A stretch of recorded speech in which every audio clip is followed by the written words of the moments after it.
Welcome to the Bay Games Grand Slam Event 5.20 COVID-19 Home Edition. Here we are, the last workout for you. So go hard and leave nothing behind. Here we go. For time, complete 3 rounds of 20 synchronized backpack alternating shoulder push presses, 30 tall plank up downs, and that's one works while one holds in a tall plank position, 40 synchronized alternating single leg V-ups, and 50 squat jump plus lunge jump complexes. For the intermediate athletes, you'll replace the last movement with an air squat and reverse lunge complex. We'll show you that a little later.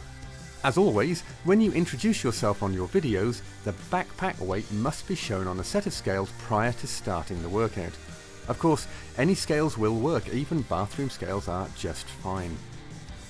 Okay, let's talk about the movement standards.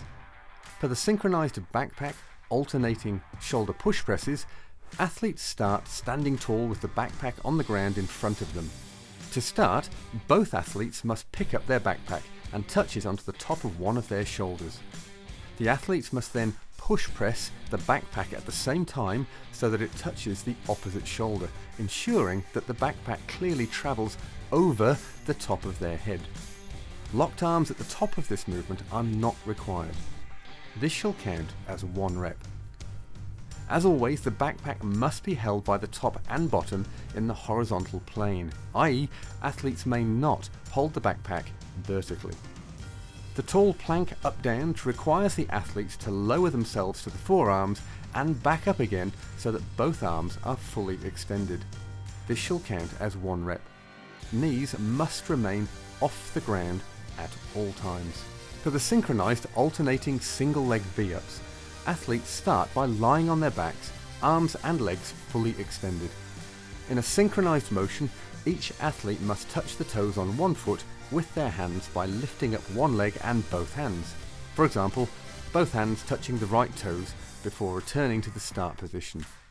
During this movement, the bottom of the heel must not drop below the knee. This shall count as 1 rep.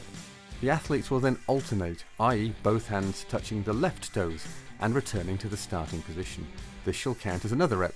They will continue this process, alternating each time until they achieve the required number of reps. For the squat jump and lunge jump complex, athletes start in the standing position. When the timer signals to start, the athlete will perform an air squat. At the bottom of the squat movement, the hip crease must travel below the top of the knees. On the ascent of the squat, the athlete must jump so that both feet come off the ground and both knees are straight or extended, and a full extension of the hips is not required, and they land in a lunge position with one knee touching the ground. Athletes must then jump again and land in a lunge position on the opposite leg. This shall count as 1 rep. Jumping seamlessly into the following rep is allowed. Intermediate athletes will instead complete an air squat plus reverse lunge complex. This is essentially the same as the advanced athletes, but without the jumping element or transitions.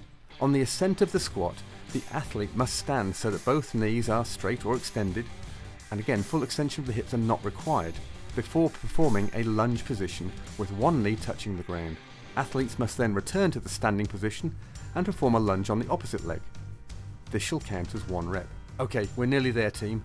As always, please download the movement standards from our website and really pay attention to the details, as our judges will be working to them exactly. And make sure that your video shows your position clearly so that the judges can see you did it correctly. You can visit the resources section of our website, which has lots of handy hints for how to video your workouts, how the judging and penalty systems work, and a whole bunch of other useful tips, tricks and techniques. And make sure you get your results uploaded in Competition Corner before the cut-off. You have 7 days from when it's released, which means 7 PM the following Thursday each week. With that said, get stuck in and remember, be brave, have fun, and thanks for playing.